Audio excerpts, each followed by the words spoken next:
The Raw ratings are in, and as The Rock would say, can you smell what the quarter hours are cooking? And we can smell it. And the truth is, it doesn't smell too good because open your eyes, what do you see?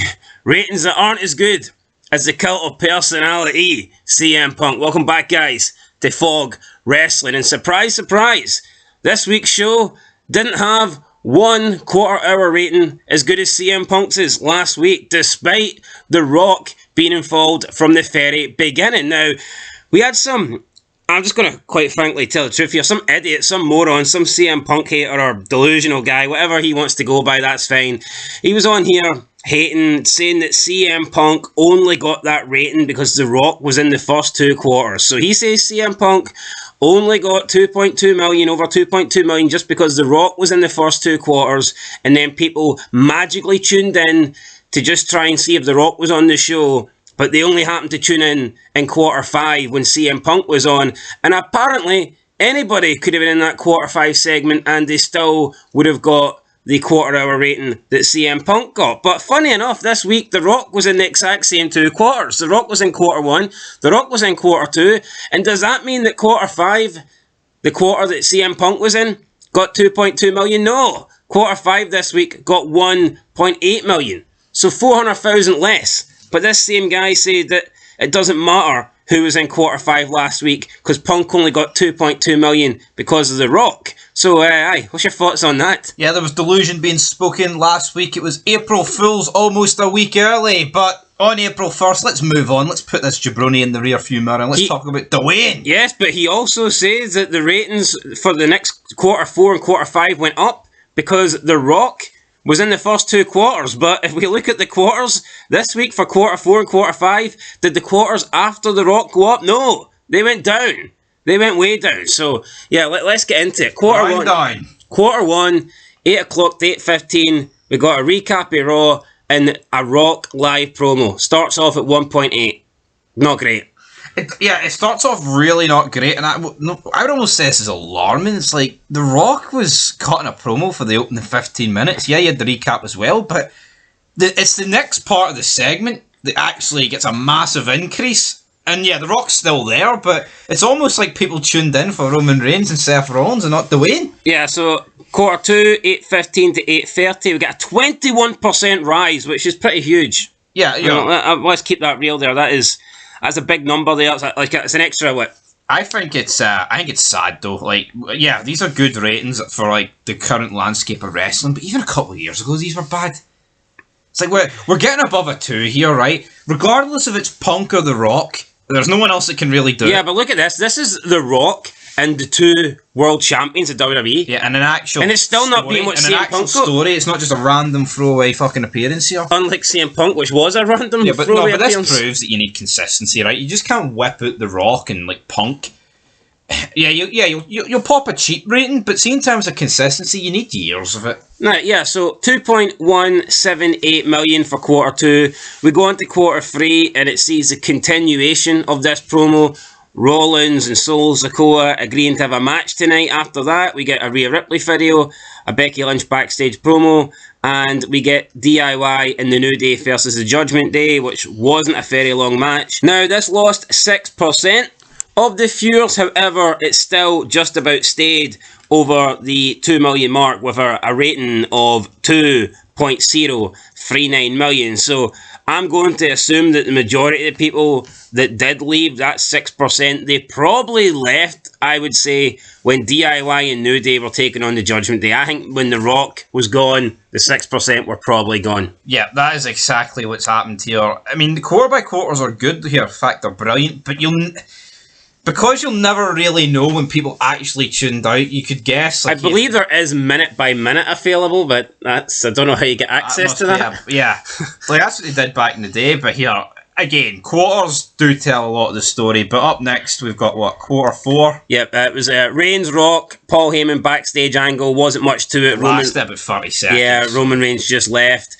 Sami Zayn, Chad Gable video, doing a Rocky rip-off. We got Judgment Day backstage with Legado del Fantasma. Horrible acting, so no wonder people tuned in. And this lost 13%. We're now down at 1.7 million. So Yeah, we were quarter 2, you're at 2.178. Quarter 4, you're at 1.774. So you've lost, what, 400,000 there? Yeah, I mean, what you could argue is your number here is pretty much similar to what started. So does that confirm that The Rock brings in around, 300,000 people? Possibly, because if you look at the rest of the ratings throughout the show, there's not much of a increase or decrease significantly. And also, anyway. The Rock's not even. I mean, The Rock does say stay in the arena during that segment, but it wasn't confirmed that The Rock was going to be there. But when CM Punk was there, everyone magically stayed around and tuned in at 9 o'clock, hoping to see The Rock. That's it, though, isn't it? And then as soon as CM Punk left, they automatically knew there was no chance of getting The Rock. No, Dwayne, nobody's there. So I mean, we got to factor that in next. Quarter 5, 9 o'clock to 9:15. Sami Zayn versus Bronson Reed. Post-match beatdown with Gunther. This picked up 3%, 1.852. So, yeah, this is down 400,000 on last week's quarter 5. What do you think the difference is between this week's and last week's? Because, I mean, The Rock was in the first 2 quarters last week, and The Rock came out for the final quarter last week as well. Could it be that Big Bronson Reed's not as good as Fragile Phil? I mean, it could be that. It's a possibility, but, I mean, we were told that anyone would get 2.2 in this quarter, so it's very strange that we've lost 400,000 here. But anyway, let's move on. Quarter 6, 9:15 to 9:30, we got Jey Uso, Little Wayne backstage, Candice LeRae, Indy Hartwell versus Ivy Nile and Maxine Dupree. Lost 2%, went down to 1.794 million. Quarter 7, 9:30 to 9:45, we had Rollins, Jey Uso backstage angle, Drew McIntyre, Ricochet versus Ivar. Again, lost another 2%, 1.76 million. See, I don't think you can really factor in backstage angles so much. I wouldn't really include them. I think the big telling thing is whether a rating goes up or down is either a match or a promo, like an in-ring promo. Like, see if someone's cutting at a 30-second, I don't think that's really enough to say they're not a draw or they lost the viewers. Yeah, you're right. I think you need to be on the screen for like a prolonged period of time. It's no surprise. Like 5 minutes at was least. like most of the stuff that is lowest rated. I mean, the lowest rated thing we'll get to is a match. I think with a match, it's like you can live through a promo that's like 30 seconds, but a match that's 15 minutes, you're way more likely to tune out. You're going to tune out. Quarter 7, we had, that was 9:30 to 9:45, Rollins, Jey Uso backstage, Drew McIntyre video, Ricochet versus Ivar, lost another 2%, we're down at 1.76 million. We then got the continuation of Ivar versus Ricochet with the Judgment Day backstage and Andrade backstage, and then this lost 6%. So, yeah, it just seems like people tuned out in the match. I think that's what happened here. Yeah, I would say with matches, I guarantee you, right, see as soon as the bell rings, that's when people tune out of a match the most, because they know they've got time till it ends. Yeah, so, to me, it's clear that the biggest thing that brought that down is Ivar Ricochet, so... Yep. After that, we are on to quarter 9, 10 o'clock to 10:15 p.m. Becky Lynch, Adam Pearce live promo. Rhea Ripley came out, got involved. We had a Dakota Kai backstage promo. We had Lynch and Ripley backstage again. We got a SmackDown recap, and then we got Baszler, Knox, and Stark versus Damage Control. I'm not going to defend Becky Lynch or Rhea Ripley because I thought the segment was bad, right? But I think the fact that this rating's not even that good. I would say... Well, it's up 1%, 1.683 I would say it got massively hampered by which followed it.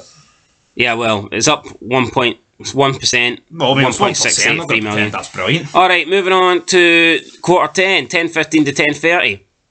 It is the continuation of Hell's Kitchen. Of Baszler, Knox, and Stark versus Damage Control. And that was it in this quarter, and that lost 11%. Yeah. So far, I think it's fair to say what has lost the most is the matches. It's DIY and the New Day versus the Judgment Day, and then obviously the next quarter after that didn't have like a big Rock angle, and then the next 2 highest losing quarters after that are quarters that there were continuations of matches. So Ricochet and Ivar, and then this one here, the 6 women's tag team match. I just think that tells you that nobody really cares. We said during the review and the show, why would you want to watch this match? Obviously, I mean, look, like when you're talking near 700,000 people between the peak of the show and this segment, and it is no wonder though. It is worth pointing out that quarter 10, the 6 women's tag match was by far the lowest rated quarter of the show, 1.506 million. Yep. The next closest thing to that was the next quarter.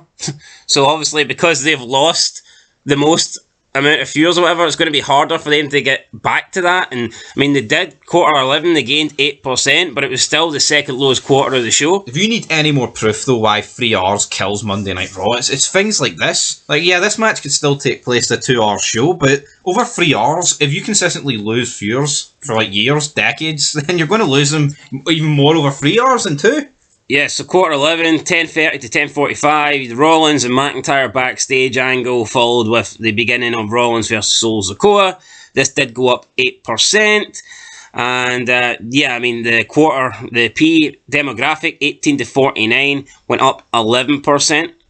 And like if you look at quarter 2, like with the Rock promo, that went up 30% in the demographic.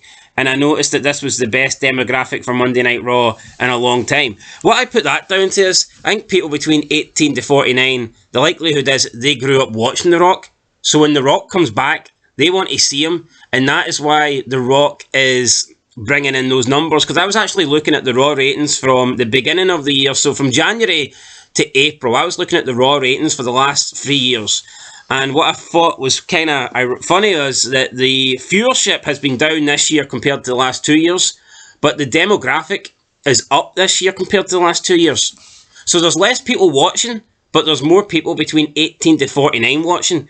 And I think that's purely because of The Rock. I think the people in the 18 to 49 bracket grew up watching The Rock, and now The Rock's back. A large amount of them are coming in, whereas maybe people under 18, you know, kids or whatever, children, teens, they don't know The Rock. They weren't around in The Rock's era. Therefore, they're less likely to care if The Rock comes back and tune in. So The Rock is a true demigod then? Would you? Well, that's what I put it down to. Like, because viewership's down, but the demo's up. I mean, that could be it. But also, I mean, how does the 18... But you're talking about kids on people who are teens under 18, but again, they'll be watching it via, you know, someone who probably is 18 to 49. So it's hard. Well, it's a bit muffled. Like I accept that. No, but put it this: say you're 50, right, or even 60. The Attitude Era is a long fucking time ago, folks. If you're 60, you were in your mid-30s when you watched The Rock. Yeah, but what I would say is, I think back then, when I remember watching the Attitude Era, it was mainly younger people in the crowd. True. Yeah, but 35's not old. That's what I'm saying, though. No, it's not. But if you're now, I get what you're saying. But if you're 35 and you're watching The Rock in his prime, you wouldn't be in that bracket anymore. No, you would be fucking long out, 11 years out, at least. Well, I don't know, I think when you watch, like, old school Raw, I mean, I think it was, like, mainly younger adults that were watching it. Yep. People in their, like, late teens or early 20s, so I think that was the majority of the fan base. I think it's just sad, though, folks, that the ratings are, like, I mean, this is what The Rock can bring in a WrestleMania main event build. And it's not a one-off Rock thing. The Rock's, he's been on WWE programming a lot more than I thought he would. No, but even like when they debuted on Fox, did like the Rock's quarter, or no, was it? I think he did over 4 million. No, but the Raw 25 did like 5.4, didn't it? The first hour with Austin McMahon. It just shows you that no one, like, I think if we fucking dead. I think if you bring back. I think if we were getting old Rock back, then the ratings would be better. But I think if people are first initially really excited to see The Rock back, but then they see him come back and they're like, you know what? He's the best thing on the show by a mile, but he's not quite the guy that we're used to seeing. Yeah, but I would say the Rock we've got is probably the best you can hope for in this day and age. He's the best you can hope for, but he's not. He's got nothing on his former self. Not the way I know. And then we move into the final quarter 12, 10:45 to 11 p.m. Continuation of Rollins versus Solo Sikoa with the post-match beatdown bloodline on Rhodes and Seth Rollins. This went up 8%. To finish the quarter with a 1.759 million. So that was the final rating, and the overall rating was a 1.783 million. Do you think it's mad, though, that the final quarter of the show has a lower rating than the overall rating? That is poor. That's the ending of the show. Like, should that not be the thing that people are most interested in seeing? But it just goes to show that they just couldn't maintain the audience that they got at the start. What did they do? Did they have Rock in every segment? How do you fix that? You know? No, but you got to factor in as well, though. Like, when The Rock appears, right, we're talking it's near enough 3 hours later to when you see him again. Yeah, what I Like, would, that's a fucking long time. I Not think, talking half an hour though. but when you look at it, it really is the third quarter. Outside of like when you pick up for the main event, it is around about that third quarter where you really start losing the fuse. So I think that if Raw was a 2-hour show, I think 2 million a week could be doable. Yep. Probably would be doable.